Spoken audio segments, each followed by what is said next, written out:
បាទសួស្តីបងប្អូនទាំងអស់គ្នាថ្ងៃនេះគឺខ្ញុំចេញមកនិយាយតែតងពីមូលហេតុអីដែលខ្ញុំសម្រេចចិត្តថាទិញម៉ូតូ KTM Duke របស់ខ្ញុំអញ្ចឹងមាន4កត្តាដែលបណ្ដាលឲ្យខ្ញុំសម្រេចចិត្តថាទិញ KTM Duke កត្តាទី1គឺ Duke វារាងលយម៉ាស៊ីនស្អាតម៉ាស៊ីនស្រួយក្តក់ហើយទី2គឺជាម៉ូតូដែលនៅក្នុងអីសម័យរបស់ខ្ញុំតាំងពី10ឆ្នាំជាងមុនម៉េះគឺខ្ញុំស្រឡាញ់វាស្រឡាញ់វាយូរហើយមិនថា200 250 300កែទេគឺខ្ញុំស្រឡាញ់វាទាំងអស់ឲ្យតែជាប្រភេទ brand KTM ហើយចំណុចទី3គឺនិយាយពីហាងឆេងវាពីមុនវិញមានលុយ 2000 ជាងទៅ 3000 តិចតួចក៏ទិញវាអត់បានដែរដោយសារតែ Duke ពេលនោះគឺវានៅថ្លៃខ្លាំងមែនតើសង្កថាតម្លៃវាចូលជិត 4000 តែឥឡូវនេះគឺហាងឆេងនេះគឺរៀងធ្លាក់មកទំហឹងតែម្ដងគឺតាមតែ1000 ជាងទេគឺបងប្អូនទាំងអស់គ្នាអាចប្រើប្រាស់បានហើយជាមួយនឹង Duke ចាប់ពីកម្លាំង200ហើយចំណុចទី4សូមអរគុណច្រើនមែនតើគឺ shout out ទៅកាន់បងសម្បត្តិរស់ yes អរគុណបងច្រើនតកតងអំពី KTM គឺបងបានចេញវីដេអូច្រើនពន្យល់ណែនាំឬក៏គាត់ចេញវីដេអូអំពីការថែទាំផ្សេងនេះគឺខ្ញុំចូលចិត្តគាត់មែនតើហើយពេលដែលខ្ញុំឆាទៅគាត់កន្លែងណាដែលខ្ញុំអត់យល់គឺចំណប់ផ្សេងចេះគឺ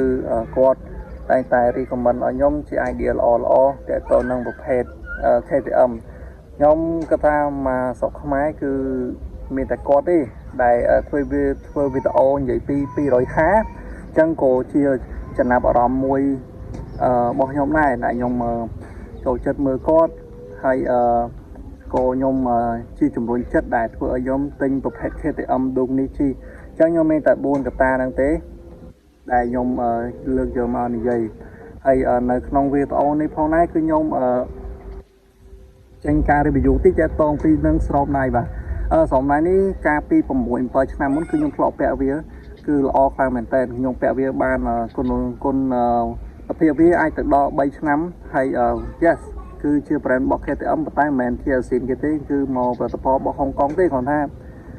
ខ្ញុំទំតែរកទិញបានទេខ្ញុំទំតែរកទិញបានក្នុងឯហ្នឹងទេខ្ញុំទិញបានភ្លាមខ្ញុំធ្វើវីដេអូភ្លាមតែម្ដងហើយបើសិនណាជាបងចង់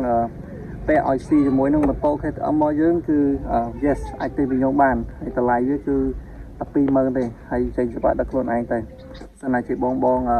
ទិញកន្លែងធូរតាមទិញកន្លែងធូរជាងហ្នឹងចេះក៏ទិញគេបានហើយសម្រាប់ខ្ញុំរកវាយូរហើយឥឡូវនេះគឺមកដល់ដៃខ្ញុំហើយមានជំរើសមានចំនួន2ពណ៌គឺពណ៌ខ្មៅហើយអក្សរវានេះគឺ